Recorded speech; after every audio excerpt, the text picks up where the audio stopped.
Kuwait நாட்டில் traffic ரூல்ஸை மீறினா jail தண்டனை, அதுவும் 1 வருஷத்துலேருந்து 3 வருஷம் கூட ஜெயிலில் வைக்கிறதுக்கு வாய்ப்பு இருக்குது. அது மட்டும் இல்லாமல் ஹெவியான ஃபைனும் கட்டணும். 600 கேடி டு 1000 கேடி, நம்ம ஊர் காசுக்கு 1,25 லட்ச ரூபாயிலேருந்து 2,25 லட்ச ரூபா வரைக்கும். அது என்னென்னு பார்க்கலாம். அந்த சிக்னலில் ரெட் லைட்டு போட்டதுக்கப்புறம் பார்க்காம போகிறது, அப்புறம் ரோட்டில் பந்தயம் வைக்கிறது, அப்புறம் பின்னாடி வர வண்டிக்கு வழி விடாமல் ஓட்டுறது, அப்புறம் ஹேண்டிகேப்டருக்கு பார்க்கிங்கில் நீங்கள் வண்டியை போடுறது, பஸ் ஸ்டாண்டில் இருக்கிற பேசஞ்சர்லாம் அழைச்சிட்டு போகிறது, இது எல்லாமே ஃபைனு 150 கேடி.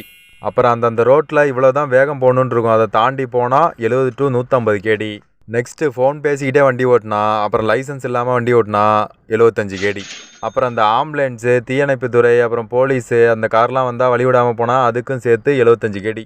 இந்த காரில் உள்ள டயரை ரேஸ் விடுற மாதிரி தேய்ச்சாலும், ஹாரனு ஹெவியாக அடித்தாலும் ஃபைனு 75 கேடி. இந்த கார் ஓனரோட பர்மிஷன் இல்லாமல் வண்டி எடுத்து ஓட்டினா 30 கேடி.